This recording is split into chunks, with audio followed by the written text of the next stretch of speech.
ಜೈ ಹಿಂದ್. ಎಲ್ಲ ನನ್ನ BSF ಎಸ್ಪಿರೆಂಟ್ಸ್ಗೆ border security ಫೋರ್ಸ್ನಲ್ಲಿ 3,588 ಹುದ್ದೆಗಳನ್ನು 2024ರಲ್ಲಿ ಕಾಲ್ಫಾರ್ಮನ್ನು ಮಾಡಿರ್ತಕ್ಕಂಥ ಈ ಹುದ್ದೆಗಳಿಗೆ ಯಾರೆಲ್ಲ ಆನ್ಲೈನ್ ಮುಖಾಂತರ ಅರ್ಜಿಗಳನ್ನು ಸಲ್ಲಿಸಿದೆ, ಈ ಹುದ್ದೆಗಳಿಗೆ ಪುರುಷ ಮತ್ತು ಮಹಿಳಾ ಅಭ್ಯರ್ಥಿಗಳಿಗೆ ಇಬ್ಬರಿಗೂ ಕೂಡ ಅವಕಾಶ ಇತ್ತು. ಇಲ್ಲಿ ನೋಡ್ಕೋಬಹುದು ಟ್ರೇಡ್ಸ್ಮನ್ ಹುದ್ದೆಗಳು. ಇದು ಬಂದ್ಬಿಟ್ಟು ಆಲ್ರೆಡಿ ಅಪ್ಲಿಕೇಶನ್ಗಳನ್ನ ಸಲ್ಲಿಸಿದ್ರಿ ಸರ್. ಇದ್ರದ್ದು ಅಡ್ಮಿಟ್ ಕಾರ್ಡ್ ಅನ್ನ ಬಿಟ್ಟಿದ್ದಾರೆ. ಫಿಸಿಕಲ್ PET ಮತ್ತು PSC ಅಂತ ಹೇಳಿಕೆಸಿಂದ ಫಿಸಿಕಲ್ ಎಫಿಷಿಯನ್ಸಿ ಟೆಸ್ಟ್ ಮತ್ತು ಫಿಸಿಕಲ್ ಸ್ಟ್ಯಾಂಡರ್ಡ್ ಟೆಸ್ಟ್ ಅಂತ ಹೇಳಿಕೆಸಿಂದ ಸರ್ ಇದು ನಮ್ದು ಅಡ್ಮಿಟ್ ಕಾರ್ಡ್ ಓಪನ್ ಆಗ್ತಾ ಇಲ್ಲ ಸರ್. ಅಡ್ಮಿಟ್ ಕಾರ್ಡ್ ನ ಯಾವ ತರ ಡೌನ್ಲೋಡ್ ಮಾಡ್ಕೊಳ್ಬೇಕು ಸರ್? ಅಡ್ಮಿಟ್ ಕಾರ್ಡ್ ಓಪನ್ ಆಗ್ತಾ ಇದೆ, ಬಟ್ ಪ್ರಿಂಟ್ PDF ಬರ್ತಾ ಇಲ್ಲ ಅಂತ ಹೇಳಿಕೆಸಿಂದ ಸಾಕಷ್ಟು ವಿದ್ಯಾರ್ಥಿಗಳು ಕೇಳ್ತಾ ಇದ್ರಿ. ಸರ್ ನನ್ನ ಪಾಸ್ವರ್ಡ್ ಕಳೆದು ಹೋಗಿದೆ ಸರ್, ನಾನು ಯಾವ ತರ ಡೌನ್ಲೋಡ್ ಮಾಡ್ಕೊಳ್ಬೇಕು ಸರ್, ನಂದು ಯಾವ ಡೇಟ್ ಇದೆ ಅಂತ ಹೇಳಿಕೆಸಿಂದ ಏನು ಕೂಡ ಗೊತ್ತಾಗ್ತಾ ಇಲ್ಲ ಅಂತ ಹೇಳಿಕೆಸಿಂದ ಸಾಕಷ್ಟು ವಿದ್ಯಾರ್ಥಿಗಳು ಕೇಳ್ತಾ ಇದ್ರಿ. ನಿಮ್ಗೊಂದು ಇನ್ಫಾರ್ಮೇಶನ್ ಅನ್ನು ಆಲ್ರೆಡಿ BSF ಟ್ರೇಡ್ಸ್ಮನ್ ಇದೇ ತಿಂಗಳಲ್ಲಿ ಕಾಲ್ಫಾರ್ಮ್ ಅಡ್ಮಿಟ್ ಕಾರ್ಡ್ ಅನ್ನ ಬಿಡ್ತಾರೆ. ಇದೇ ತಿಂಗಳಲ್ಲಿ ಫಿಸಿಕಲ್ ಇದೆ ಅಂತ ಹೇಳಿಕೆಸಿಂದ ಯಾವಾಗ ವಿಡಿಯೋ ಮಾಡಿದ್ರು ಕೂಡ ಅದ್ರ ಬಗ್ಗೆ ಇನ್ಫಾರ್ಮೇಶನ್ ಅನ್ನ ಕೊಟ್ಟಿದ್ದೆ. ನಾನು ಅಂದಿರೋ ಹಾಗೆ ಫಿಸಿಕಲ್ ಡೇಟು ಅದೇ ಡೇಟಿನಿಂದ ಸ್ಟಾರ್ಟ್ ಆಗಿದೆ. ಆ ಫಿಸಿಕಲ್ ಡೇಟ್ ಬಂದ್ಬಿಟ್ಟು ಯಾವಾಗಿನಿಂದ ಸ್ಟಾರ್ಟ್ ಆಗಿದೆಯಪ್ಪ ಅಂತಂದ್ರೆ ಡಿಸೆಂಬರ್ ಇಂತ್ರ. ಇನ್ನೂ ಸ್ಟಾರ್ಟ್ ಆಗಿಲ್ಲ. ಡಿಸೆಂಬರ್ 26 ನಿಮ್ಮ ಫಿಸಿಕಲ್ ಕೂಡ ಸ್ಟಾರ್ಟ್ ಆಗಿದೆ. ಸ್ಟಾರ್ಟ್ ಆಗ್ತಾ ಇದೆ 26ರಿಂದ ಹಿಡಿದು ಜನವರಿ. ಓಕೆ, ಜನವರಿ ನಿಮ್ಗೆ 16ನೇ ತಾರೀಕು ಮಟ್ಟ ಏನೋ ಫಿಸಿಕಲ್ ಅನ್ನ ಕಂಡಕ್ಟ್ ಮಾಡ್ತಾ ಇದ್ದಾರೆ. ಇದು ಎಲ್ಲಿ ಕೊಟ್ಟಿದ್ದಾರೆ ಅಂತಂದ್ರೆ ಒಂದಿಷ್ಟು ಜನಗಳದ ಔಟ್ ಆಫ್ ಸ್ಟೇಟು ಕೂಡ ಕೊಟ್ಟಿದ್ದಾರೆ. ನೆಕ್ಸ್ಟ್ ಒಂದಿಷ್ಟು ಜನದ ಕೊಯಮತ್ತೂರು ಕೊಟ್ಟಿದ್ದಾರೆ ತಮಿಳುನಾಡಲ್ಲಿ. ನೆಕ್ಸ್ಟ್ ಬಂದ್ಬಿಟ್ಟು ಒಂದಿಷ್ಟು ಜನಗಳದ ಬೆಂಗಳೂರಿಗೆ ಕೊಟ್ಟಿದ್ದಾರೆ ಸರ್. ಬೆಂಗಳೂರಿಗೆ ಕೊಟ್ಟಿದ್ದಾರೆ ಸರ್, ಕೊಯಮತ್ತೂರು ಕೊಟ್ಟಿದ್ದಾರೆ ಸರ್, ಔಟ್ ಆಫ್ ಸ್ಟೇಟು ಕೂಡ ಕೊಟ್ಟಿದ್ದಾರೆ ಸರ್. ನಾವು ಯಾವ ತರ ಹೋಗ್ಬೇಕು ಸರ್? ನನಗೆ ಹೋಗಕ್ ಆಗೋದಿಲ್ಲ ಅನ್ನೋರು ಕೂಡ ತಲೆ ಕೆಡ್ಸ್ಕೊಳಕ್ ಹೋಗ್ಬೇಡ್ರಿ ಸರ್. ಸಾಕಷ್ಟು ಜನಗಳು ಹೋಗ್ತಾ ಇರ್ತಾರೆ. ನಿಮ್ದೊಬ್ಬರದೇ ಬಿದ್ದಿರೋದಲ್ಲ. ಎಷ್ಟೋ ಜನ ಏನ್ ಅರ್ಜಿಗಳನ್ನ ಸಲ್ಲಿಸಿರಪ್ಪ ಅಂದ್ರೆ BSF ನಲ್ಲಿ ಟ್ರೇಡ್ಸ್ಮನ್ನಲ್ಲಿ ಕುಕ್ಕು, ವಾಟರ್ ಕ್ಯಾರಿಯರ್, ಬಾರ್ಬೇರು, ಕಾರ್ಪೆಂಟರ್, ವಾಸರ್ಮೆನ್, ಸ್ವೀಪರ್ ಈ ತರದ ಹುದ್ದೆಗಳನ್ನ ಅರ್ಜಿಗಳಿಗೆ ಸಲ್ಲಿಸಿದ್ರಿ ಸರ್. ಹೋಗ್ಬೇಕಾದ್ರೆ ದಾಖಲಾತಿಗಳು ಏನೇನ್ ಬೇಕಾಗ್ತಾವ ಅಂತ ಕೇಳ್ತಾ ಇದ್ರಿ ಸರ್. ಡಾಕ್ಯುಮೆಂಟ್ಸ್ ಗಳ ಬಗ್ಗೆನೂ ಕೂಡ ಇನ್ಫಾರ್ಮೇಶನ್ ಅನ್ನ ಕೊಡ್ತೀನಿ. ಫಸ್ಟ್ ಆಫ್ ಆಲ್ ಸರ್, ನಂದು ಅಡ್ಮಿಟ್ ಕಾರ್ಡ್ ಓಪನ್ ಆಗ್ತಾ ಇಲ್ಲ, ಏನ್ ಮಾಡ್ಬೇಕು ಸರ್? ನನ್ನ ಪಾಸ್ವರ್ಡೇ ಗೊತ್ತಿಲ್ಲ ಸರ್. ಯೂಸರ್ ನೇಮ್ ಅಂದ್ರೆ ಏನು? ಯೂಸರ್ ನೇಮ್ ಬಂದ್ಬಿಟ್ಟು ನಿಮ್ದು ಫೋನ್ ನಂಬರ್ ಆದ್ರೂ ಹಾಕ್ರಿ, ಮೊಬೈಲ್ ನಂಬರ್ ಆದ್ರೂ ಹಾಕ್ರಿ, ಅಥವಾ ಜಿಮೇಲ್ ID ಆದ್ರೂ ಹಾಕ್ರಿ. ಜಿಮೇಲ್ ID ಆದ್ರೂ ಹಾಕ್ರಿ, ಫೋನ್ ನಂಬರ್ ಆದ್ರೂ ಹಾಕ್ರಿ. ನೆಕ್ಸ್ಟ್ ಬಂದ್ಬಿಟ್ಟು ಸರ್ ಪಾಸ್ವರ್ಡ್ ಏನ್ ಹಾಕ್ಬೇಕು? ಪಾಸ್ವರ್ಡ್ ಬಂದ್ಬಿಟ್ಟು ಅಕಸ್ಮಾತ್ ನಿನ್ನ ಹೆಸರು ಏನೋ ಒಂದು ಸುಮಿತ್ ಅಂತ ತಿಳ್ಕೊ. ಸುಮಿತ್ ನಿಂದ ಅಕಸ್ಮಾತ್ ಡೇಟ್ ಆಫ್ ಬರ್ತ್ 2003 ಅಂತ ತಿಳ್ಕೊ. 2003 ಅಂತ ಇರ್ತತಿ. ಇಲ್ಲಿಕಂದ್ರೆ 1 2 3 ಆದ್ರೂ ಇರ್ತತಿ. ಅಕಸ್ಮಾತ್ ನೀನ್ ಹಾಕಿರ್ತಕ್ಕಂಥ ಆನ್ಲೈನ್ ಸೆಂಟರ್ ಯಾವುದು, ಅರ್ಜಿಯನ್ನ ಸಲ್ಲಿಸಿರ್ತಕ್ಕಂಥ ಸೈಬರ್ ಸೆಂಟರ್ ನೇಮ್ ಏನಿದೆಯಲ್ಲ ಅದನ್ನ ಇಟ್ಬಿಟ್ಟು 2025 2024 ಈ ತರ ನೇಮ್ ಅನ್ನ ಇಟ್ಟಿರ್ತಾರೆ ಸರ್. ಇಲ್ಲ ಸರ್, ನಾನು ಅದು ಹಾಕಿದ್ರೂ ಕೂಡ ಓಪನ್ ಆಗ್ತಾ ಇಲ್ಲ ಸರ್, ಏನ್ ಮಾಡ್ಬೇಕು ಗೊತ್ತಾಗ್ತಿಲ್ಲ ಸರ್. ಸರ್ವರ್ ಬಿಸಿ ಇದೆ, ಸರ್ವರ್ ಎರರ್ ಬರ್ತಾ ಇದೆ. ಸರ್ವರ್ ಎರರ್ ಬರುವ ಕಾರಣದಿಂದ ಫಾರ್ಗೆಟ್ ಪಾಸ್ವರ್ಡ್ ಅನ್ನ ಮಾಡ್ತಾ ಇದ್ರಿ. ಏನ್ ಮಾಡ್ತಾ ಇದ್ರಿ ಅಂದ್ರೆ ಸರ್, ಫಾರ್ಗೆಟ್ ಪಾಸ್ವರ್ಡ್ ಅನ್ನ ಮಾಡ್ತಾ ಇದ್ವಿ ಸರ್, ಬಟ್ ಆಗ್ತಾ ಇಲ್ಲ. ಫಾರ್ಗೆಟ್ ಪಾಸ್ವರ್ಡ್ ಅನ್ನ ಮಾಡ್ತಿರ್ತಕ್ಕಂಥವ್ರು ಯಾವ ಟೈಮಿಂಗ್ ದಲ್ಲಿ ಮಾಡ್ಬೇಕಂದ್ರೆ ಸರ್, ನಿನ್ನೆ ತಾನೇ ಬಿಟ್ಟಿದ್ದಾರೆ, ನಿನ್ನೆ ಮೊನ್ನೆ ಇವತ್ತು. ನಿಮ್ಗೆ ಆದ್ರೂ ಕೂಡ ಸರ್ವರ್ ಬಿಸಿ ಬರ್ತಾ ಇದೆ. ನೀವೇನ್ ಮಾಡ್ಬೇಕಂದ್ರೆ ನೈಟ್, ಓಕೆ, ನೈಟ್ ಯಾವ ಟೈಮ್ದಲ್ಲಿ ನೀವು ಅದನ್ನ ಫಾರ್ಗೆಟ್ ಮಾಡ್ಬೇಕಂದ್ರೆ 11 ಗಂಟೆ ನಂತರ. 11 ಗಂಟೆ ನಂತರ ನೀವು ಫಾರ್ಗೆಟ್ ಮಾಡ್ರಿ. ಒಂದು OTP ಬರ್ತಾ ಸ್ನೇಹಿತರೆ. ಆ OTP ಯನ್ನ ನೀವು ಅರ್ಜಿ ಸಲ್ಲಿಸಿರ್ತಕ್ಕಂಥ ಮೊಬೈಲ್ ನಂಬರ್ ಯಾವ್ದಿದೆ ಮತ್ತೆ ಜಿಮೇಲ್ ID ಯಾವ್ದಿದೆಯಲ್ಲ ಅದಕ್ಕೊಂದು OTP ಬರ್ತದ. OTP ಬಂದ್ಬಿಟ್ಟು ನೀವು ಫಾರ್ಗೆಟ್ ಅನ್ನ ಮಾಡಿದಾಗ ಆ OTP ಅನ್ನ ಹಾಕಿಸಿಂದ ಮತ್ತೆ ನಿಮ್ಮ ಪಾಸ್ವರ್ಡ್ ಅನ್ನ ಚೇಂಜ್ ಮಾಡ್ಕೊಳ್ಳಿ. ನಿಮ್ಮ ಪಾಸ್ವರ್ಡ್ ಅನ್ನ ಚೇಂಜ್ ಮಾಡ್ಕೊಳ್ಳಿ ಅಂತ ಆಪ್ಷನ್ ಬರುತ್ತಾ. ಅವಾಗ ಪಾಸ್ವರ್ಡ್ ಅನ್ನ ಚೇಂಜ್ ಮಾಡ್ಕೊಡ್ರಿ. ಪಾಸ್ವರ್ಡ್ ಅನ್ನ ಚೇಂಜ್ ಮಾಡ್ಕೊ ಸರ್. ಮಾಡ್ತಾ ಇದೀವಿ ಸರ್, ಆದ್ರೂ ಕೂಡ ಆಗ್ತಾ ಇಲ್ಲ ಅಂತನೋರು ಸರ್ವರ್, ಯಾಕಂದ್ರೆ ನೀವು ಫಾರ್ಗೆಟ್ ಅಂತ ಕೊಟ್ಟಾಗ OTP 2 ನಿಮಿಷಕ್ಕೆ ಬರಾಕತ್ತೈತಿ. ಎಷ್ಟು? 2 ನಿಮಿಷಕ್ಕೆ ಬರಾಕತ್ತೈತಿ. ಕರೆಕ್ಟ್ ಇರಲ್ಲ? 2 ನಿಮಿಷಕ್ಕೆ OTP ಯಾಕೆ ಬರಾಕತ್ತೈತೆ ಅಂದ್ರೆ ಸರ್ವರ್ ತುಂಬಾನೇ ಬಿಸಿ ಇದೆ. ಪ್ರತಿಯೊಬ್ರು ಕೂಡ ಫಾರ್ಗೆಟ್ ಮಾಡೋದು. ಯಾಕಂದ್ರೆ ತಪ್ಪು ಏನ್ ಮಾಡ್ತಾ ಇದೀರಿ ಅಂತಂದ್ರೆ ಸರ್, ನೀವು ಅರ್ಜಿಯನ್ನ ಸಲ್ಲಿಸಿರ್ತೀರಿ, ಎಲ್ಲರೂ ಕೂಡ ವಿದ್ಯಾರ್ಥಿಗಳು ಅರ್ಜಿಗಳನ್ನ ಸಲ್ಲಿಸಿರ್ತೀರಿ, ಬಟ್ ನಿಮ್ಗೆ ಅದ್ರ ಬಗ್ಗೆ ಗಮನನೇ ಇರೋದಿಲ್ಲ. ಅರ್ಜಿಯನ್ನ ಸಲ್ಲಿಸಿದಾದ್ಮೇಲೆ ಅವರೊಂದು ಪ್ರಿಂಟ್ ಔಟ್ ಕೊಡ್ತಾರೆ ನಿಮಗೆ, ಫಾರ್ಮ್ ಅನ್ನ. ಪ್ರಿಂಟ್ ಔಟ್ ಅನ್ನ ಫಾರ್ಮ್ ಕೊಟ್ಟಾಗ ನೀವು ಏನ್ ಮಾಡ್ತಾ ಇರ್ತೀರಾ ಸರ್? ಅರ್ಜಿ ಸಲ್ಲಿಸಕ್ ಹೋಗಿರಂದ್ರೆ ಅದ್ರ ಬಗ್ಗೆ ನಿಮ್ಗೆ ಕೇರ್ ಇರಬೇಕು. ಒಂದು ನಿಮ್ಮ ಲೈಫ್ ಅನ್ನ ಕಟ್ಕೊಳ್ಳುವಂತ ಜಾಬ್ ಅಪ್ಲಿಕೇಶನ್ ಸಲ್ಲಿಸ್ತಾ ಇದ್ರಿ ಅಂದ್ರೆ ಅದ್ರ ಬಗ್ಗೆ ಇಂಪಾರ್ಟೆಂಟ್ ನಿಮ್ಗೆಲ್ಲಾನು ಕೂಡ ಗೊತ್ತಿರಬೇಕು.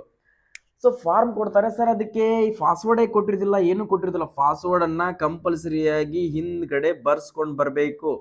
ಓಕೆ, ಹಿಂದ್ಗಡೆ ಸರ್ ಇದ್ರ ಪಾಸ್ವರ್ಡ್ ಏನು ಇಟ್ಟಿದ್ದೀರಾ, ಅಡ್ಮಿಟ್ ಕಾರ್ಡ್ ಬಿಟ್ಟ ಮೇಲೆ ನಾವು ಡೌನ್ಲೋಡ್ ಮಾಡ್ಕೊಳ್ಬೇಕು. ಸೊ ಎಕ್ಸಾಮ್ ಡೇಟ್ ಬಿಟ್ಟ ಮೇಲೆ ನಾವು ಡೌನ್ಲೋಡ್ ಅನ್ನ ಮಾಡ್ಕೊಳ್ಬೇಕು. ಅದ್ರ ಪಾಸ್ವರ್ಡ್ ಅನ್ನ ಬರೆದು ಕೊಡಿ. ಯಾವುದೇ ಅರ್ಜಿಯನ್ನ ಸಲ್ಲಿಸಲಿ, ಇವತ್ತು ಎಂಥದೇ ಅರ್ಜಿಯನ್ನ ಸಲ್ಲಿಸಬೇಕಂದ್ರೆ ಅದಕ್ಕೆ ಪಾಸ್ವರ್ಡ್ ಅಂತ ಇರ್ತದ. ಆ ಪಾಸ್ವರ್ಡ್ ಅನ್ನ ಬರ್ಸ್ಕೊಂಡು ಬಂದ್ರೆ ಯಾವುದೇ ತರದಂತ ಫಾರ್ಗೆಟ್ ಪಾಸ್ವರ್ಡ್ ಅನ್ನ ಮಾಡುವಂತ ಅವಶ್ಯಕತೆನೇ ಇರೋದಿಲ್ಲ. ಆ ಪಾಸ್ವರ್ಡ್ ಅನ್ನ ಹಾಕಿದ್ರೆ ಡೈರೆಕ್ಟ್ ಆಗಿ ಲಾಗಿನ್ ಆಗುತ್ತೆ. ಓಕೆ ಸರ್, ನಾನೀಗ ಮೊಬೈಲು ಕಳ್ಕೊಂಡಿದ್ದೀನಿ ಸರ್, ಜಿಮೇಲ್ ಐಡಿನೂ ಕಳ್ಕೊಂಡಿದ್ದೀನಿ ಅಂತ ಅವ್ರಿಗೆ ಏನು ಕೂಡ ಮಾಡೋಕೆ ಆಪ್ಷನ್ ಇರೋದಿಲ್ಲ. ನೀವು ಕಂಪಲ್ಸರಿಯಾಗಿ ಪಾಸ್ವರ್ಡ್ ಇದ್ರೆ ಮಾತ್ರ ನೀವು ಡೌನ್ಲೋಡ್ ಅನ್ನ ಮಾಡ್ಕೋಬಹುದು. ಸರ್ ಅಡ್ಮಿಟ್ ಕಾರ್ಡ್ ಓಪನ್ ಆಯ್ತು ಸರ್, ಅಡ್ಮಿಟ್ ಕಾರ್ಡ್ ಓಪನ್ ಆದ್ಮೇಲೆ ಸರ್ ಮೊಬೈಲ್ ನಲ್ಲಿ ಪ್ರಿಂಟ್ ಬರ್ತಾ ಇಲ್ಲ. ಸೊ ಮೊಬೈಲ್ ನಲ್ಲಿ ಪ್ರಿಂಟ್ ಯಾಕೆ ಬರ್ತಾ ಇಲ್ಲ ಅಂತಂದ್ರೆ, ಸೊ ಅದು ನಿಮ್ಗೆ ಮೊಬೈಲ್ಗೆ ಕನೆಕ್ಟ್ ಆಗೋದಿಲ್ಲ. ಸೊ ನೀವು ನೆಟ್ ಸೆಂಟರ್ಗೆ ಹೋಗಿ, ಸೈಬರ್ ಸೆಂಟರ್ಗೆ ನಿಮ್ಮ ಹತ್ರ ಲ್ಯಾಪ್ಟಾಪ್ ಇತ್ತಪ್ಪ ಅಂದ್ರೆ ಸೊ ಆ PDF ಅನ್ನ ಡೌನ್ಲೋಡ್ ಮಾಡ್ಕೊಳ್ಳಿ ಸ್ನೇಹಿತರೆ. ಡೌನ್ಲೋಡ್ ಅನ್ನ ಮಾಡ್ಕೊಂಡ್ಬಿಟ್ಟು ಸೊ ಅಲ್ಲಿ ಕೊಟ್ಟಿದ್ದಾರೆ ನಿಮಗೆ ರಿಪೋರ್ಟಿಂಗ್ ಟೈಮ್ ಬಂದ್ಬಿಟ್ಟು 6 ಗಂಟೆ. ಸೊ 6 ಗಂಟೆ ರಿಪೋರ್ಟಿಂಗ್ ಟೈಮಿಂಗ್ ಅನ್ನ ಕೊಟ್ಟಿದ್ದಾರೆ. ಸೊ ನೀವು ಮಾರ್ನಿಂಗ್ 5 ಗಂಟೆಗೆ ಹೋಗಿ ಅಲ್ಲಿ ನೀವು ಸೆಂಟರ್ ಮುಂದ್ಗಡೆ ಕುತ್ಕೊಳ್ಬೇಕಾಗುತ್ತಾ. ಸರ್ ಸೆಂಟರ್ ಮುಂದ್ಗಡೆ ಕುತ್ಕೊಳ್ಬೇಕಾದ್ರೆ ಸರ್ ದಾಖಲಾತಿಗಳು ಏನ್ ಬೇಕಾಗ್ತಾವು ಸರ್, ಹೋಗ್ಬೇಕಾದ್ರೆ ಏನೆಲ್ಲ ಡಾಕ್ಯುಮೆಂಟ್ಸ್ ಗಳನ್ನ ತಗೊಂಡು ಹೋಗ್ಬೇಕಂದ್ರೆ, ಸೊ ಫಸ್ಟ್ ಆಫ್ ಆಲ್ ನೋಡ್ಕೊಡ್ರಿ ನಿಮ್ಮ 10ನೇ ತರಗತಿ ಮಾರ್ಕ್ಸ್ ಕಾರ್ಡ್. ಸರ್ ನಾನು BE ಇಂಜಿನಿಯರಿಂಗ್ ಓದ್ತಾ ಇದ್ದೀನಿ ಸರ್, ನಾನು ನರ್ಸಿಂಗ್ ಓದ್ತಾ ಇದ್ದೀನಿ ಸರ್, ನಾನು SSLC ಮಾರ್ಕ್ಸ್ ಕಾರ್ಡ್ ಅನ್ನ ಸಬ್ಮಿಟ್ ಮಾಡಿದ್ದೀನಿ ಸರ್ ಕಾಲೇಜ್ನಲ್ಲಿ, ನನಗೆ ಮಾರ್ಕ್ಸ್ ಕಾರ್ಡೇ ಕೊಡ್ತಾ ಇಲ್ಲ ಅಂತಿರತಕ್ಕಂಥ ವಿದ್ಯಾರ್ಥಿಗಳು ಕೂಡ ಕಮೆಂಟ್ ಅನ್ನು ಹಾಕಿದ್ರಿ. ಆ ತರ ನಡೆಯೋದಿಲ್ಲ. ನಿಮ್ಮ 10ನೇ ತರಗತಿ ಮಾರ್ಕ್ಸ್ ಕಾರ್ಡು ಕಡ್ಡಾಯವಾಗಿ ಬೇಕೇ ಬೇಕು. ಒಂದು ಸೆಟ್ ಅಡ್ಮಿಟ್ ಕಾರ್ಡ್ ಅನ್ನ ಕಲರ್ ಪ್ರಿಂಟ್ ಒಂದು ಬ್ಲ್ಯಾಕ್ ಅಂಡ್ ವೈಟ್ ಅನ್ನ ತಗೊಂಡು ಹೋಗ್ರಿ. ನೆಕ್ಸ್ಟ್ ನಿಮ್ಮ 10ನೇ ತರಗತಿ ಮಾರ್ಕ್ಸ್ ಕಾರ್ಡು, ನೆಕ್ಸ್ಟ್ ನಿಮ್ಮ ಆಧಾರ್ ಕಾರ್ಡು, ನೆಕ್ಸ್ಟ್ ನಿಮ್ಮ ಕಾಸ್ಟ್ ಇನ್ಕಮ್ ಸರ್ಟಿಫಿಕೇಟ್ ಇಂಗ್ಲಿಷ್ನಲ್ಲಿ ಇರ್ತಕ್ಕಂಥದ್ದು, ಅಕಸ್ಮಾತ್ OBC ಇದ್ರೆ OBC, SC ST ಇದ್ರೆ SC ST, ಮರಾಠ ಇದ್ರೆ ಮರಾಠ, ಸೊ EWS ಇದ್ರೆ EWS, ಇಷ್ಟು ಸರ್ಟಿಫಿಕೇಟ್ಗಳನ್ನ ನೆಕ್ಸ್ಟ್ ನಿಮ್ಮ ಹತ್ರ ಇಷ್ಟು ಕಡ್ಡಾಯವಾಗಿ ಇರಬೇಕಾಗುತ್ತೆ. ಅಕಸ್ಮಾತ್ ನಿಮ್ಮ ಎಕ್ಸ್ಪೀರಿಯನ್ಸ್ ಸರ್ಟಿಫಿಕೇಟ್ ಸರ್ ನನ್ನ ಹತ್ರ ಇಲ್ಲ ಈಗ ಅಂತ ಅನ್ನೋರು ಕೂಡ ಅಟೆಂಡ್ ಆಗ್ಬೋದು. ಸೊ ಇದ್ರು ಓಕೆ, ಇರಲಿಲ್ಲ ಅಂದ್ರೂ ಓಕೆ. ಸೊ ಇದ್ರ ತಗೊಂಡು ಹೋಗ್ರಿ, ಇಲ್ಲ ಅಂದ್ರೆ ನಡೀತದೆ. NSQF ಬಗ್ಗೆ ಪ್ರತಿಯೊಬ್ಬರಿಗೆ ಕೂಡ ಡೌಟ್ ಕಾಡ್ತಾ ಇದೆ. ಸೊ ನಾನು ಹೇಳಿದ್ದೀನಿ ಮೊದಲಿಗೆ ಅರ್ಜಿಗಳನ್ನ ಸಲ್ಲಿಸಿ ಸ್ನೇಹಿತರೆ, ಸೊ ಆಮೇಲೆ ವಿಚಾರ ಮಾಡೋರಂತೆ. ಎಷ್ಟೋ ವಿದ್ಯಾರ್ಥಿಗಳು NSQF ಸರ್ಟಿಫಿಕೇಟ್ ಇಲ್ಲಾರ್ದಕ್ಕೋಸ್ಕರ ಅರ್ಜಿಗಳನ್ನೇ ಸಲ್ಲಿಸಲಿಲ್ಲ. ಮುಂದೆ ನೋಡಕ್ ಬರ್ತತಿ. ಫಸ್ಟ್ ಅರ್ಜಿಗಳನ್ನ ಸಲ್ಲಿಸಿರೋ, ಟ್ರೈ ಮಾಡ್ರಿ. ಪಾಸ್ ಆದ್ಮೇಲೆ ಒಳ್ಳೆ ನಿಮ್ಗೆ ಟೈಮಿಂಗ್ ಇರ್ತದ. ಸೊ ಆ ಟೈಮಿಂಗ್ ದಲ್ಲಿ ನೀವು NSQF ಆದ್ರೂ ಏನಾದ್ರೂ ಹೆಲ್ಪ್ ಎಲ್ಲಾದ್ರೂ ಕೋರ್ಸ್ ಅನ್ನ ಮಾಡಿಬಿಟ್ಟು ತಗೊಳ್ಬಹುದು. ಬಟ್ ಅರ್ಜಿನ ಸಲ್ಲಿಸಲಿಲ್ಲ, ಸುಮ್ಮನೆ ಟೈಮ್ ವೇಸ್ಟ್ ಅಲ್ಲ. ಸೊ ಈಗ ಮರ್ತಾ ಇದ್ದೀರಾ ಸರ್, ಅದರಲ್ಲಿ ಡಾಕ್ಯುಮೆಂಟ್ ವೆರಿಫಿಕೇಶನ್ ಇಲ್ಲ ಸರ್, ನಾವು ಫಿಸಿಕಲ್ ಆದ್ರೂ ಅಟೆಂಡ್ ಆಗ್ತಿದ್ವಲ್ಲ. ಸೊ ಟ್ರೈ ಮಾಡಿ, ಫೈನಲಿ ಏನಾಗುತ್ತೋ ಬಿಡುತ್ತೋ ಗೊತ್ತಿಲ್ಲ, ಫಸ್ಟ್ ಟ್ರೈ ಮಾಡ್ರಿ ಅಂತ ಹೇಳಿ ಪ್ರತಿ ಒಂದು ವಿಡಿಯೋದಲ್ಲಿ ಕೂಡ ನಾನು ತಿಳಿಸ್ತಾ ಇರ್ತೀನಿ. ಎಷ್ಟೋ ಜನ NSQF ಸರ್ಟಿಫಿಕೇಟ್ ಇಲ್ಲ ಅಂತ ಹೇಳಿ ಅರ್ಜಿಗಳನ್ನೇ ಸಲ್ಲಿಸಲಿಲ್ಲ. ಸೊ ಅದು ನಿಮ್ ತಪ್ಪು. NSQF ಸರ್ಟಿಫಿಕೇಟ್ ನಾಳೆ ಡಾಕ್ಯುಮೆಂಟ್ ವೆರಿಫಿಕೇಶನ್ ಟೈಮ್ದಲ್ಲಿ ಕೇಳ್ತಾರೆ. ನೀವು ಸೊ ಫಿಸಿಕಲ್ ಪಾಸ್ ಆದ್ಮೇಲೆ ಸೊ NSQF ಸರ್ಟಿಫಿಕೇಟ್ ಅನ್ನ ಎಲ್ಲಾದ್ರೂ ಕೋರ್ಸ್ ಮಾಡ್ಕೊಂಡ್ಬಿಟ್ಟು NSQF ಸರ್ಟಿಫಿಕೇಟ್ ಅನ್ನ ತೆಗೆಸ್ಕೊಳ್ಳಕ ಟ್ರೈ ಮಾಡಿ. ಸಾಕಷ್ಟು ತದಲ್ಲಿ ತೆಗೆದುಕೊಡ್ತಾ ಇರ್ತಾರ. ಸೊ ನನಗೆ ಅದ್ರ ಬಗ್ಗೆ ಇನ್ಫಾರ್ಮೇಶನ್ ಗೊತ್ತಿಲ್ಲ, ಈಗ ಹೇಳ್ತಾ ಇದ್ದೀನಿ. NSQF ಎಲ್ಲಿ ಕೊಡ್ತಾರ ಸರ್ ಅಂತ ಕೇಳಕ್ ಹೋಗ್ಬೇಡ್ರಿ, ಅದ್ರ ಬಗ್ಗೆ ಎಲ್ಲಿ ಕೂಡ ಇನ್ಫಾರ್ಮೇಶನ್ ಗೊತ್ತಿಲ್ಲ. ಸೊ ನೀವಾಗಲೇ ಎಲ್ಲಾದ್ರೂ ಸರ್ಚ್ ಮಾಡ್ಕೊಂಡ್ಬಿಟ್ಟು NSQF ಸರ್ಟಿಫಿಕೇಟ್ ಅನ್ನ ತೆಗೆಸ್ಕೊಡ್ರಿ. ಬಟ್ ಈಗ ಫಿಸಿಕಲಿ ಹೋಗ್ಬೇಕಿದ್ರೆ NSQF ಸರ್ಟಿಫಿಕೇಟ್ ಬೇಕಾಗುದಿಲ್ಲ. SLC marks card, Aadhaar card, admit card, ಒಂದು 15 ಪಾಸ್ಪೋರ್ಟ್ ಸೈಜ್ ಫೋಟೋಸ್, ನೆಕ್ಸ್ಟ್ ನಿಮ್ದು ಕಾಸ್ಟ್ ಇನ್ಕಮ್ ಸರ್ಟಿಫಿಕೇಟ್, ಇವೆಲ್ಲನೂ ಕೂಡ ಒರಿಜಿನಲ್ ಆಗಿ ಇಟ್ಕೊಂಡು ಒಂದ್ ಸೆಟ್ ಜೆರಾಕ್ಸ್ ಕಾಪಿಗಳನ್ನ ತಗೊಂಡೋಗ್ರಿ. ಅದ್ರ ಜೊತೆಗೆ ಒಂದು ಪೆನ್ ತಗೊಂಡೋಗ್ರಿ, ಗಮ್ ತಗೊಂಡೋಗ್ರಿ, ಮತ್ತು ಸ್ಟೆಫ್ಲೈಸರ್ ಇದ್ರೆ ಸ್ಟೆಫ್ಲೈಸರ್ ಅನ್ನ ತಗೊಂಡೋಗ್ರಿ. ಇಷ್ಟು ಡಾಕ್ಯುಮೆಂಟ್ಸ್ ಗಳನ್ನ ತಗೊಂಡೋಗ್ರಿ. ಹೋಗುವಾಗ ನೀವು ಲಾಂಗ್ ರೂಟ್ ಹೋಗ್ತಾ ಇರ್ತೀರಾ, ಸೊ ನಿಮ್ಮ ಬ್ಯಾಗಿನ ಬಗ್ಗೆ ಗಮನ ವಹಿಸ್ರಿ. ಸೊ ಅಡ್ವಾನ್ಸ್ ಆಗಿ ಟ್ರೈನ್ ಎಲ್ಲಿಂದ ಎಲ್ಲಿಗಿದೆ, ಸೊ ನಾನು ಬಸ್ ಇಂತ್ರ ಪಿಕಪ್ ಮಾಡ್ಕೊಳ್ಬೇಕಾ, ಯಾವ ತರ ಹೋಗ್ಬೇಕು ಅನ್ನೋದನ್ನ ರೂಟ್ ಅನ್ನ ಈಗಿಂತನೇ ಚೆಕ್ ಮಾಡ್ಕೊಡ್ರಿ.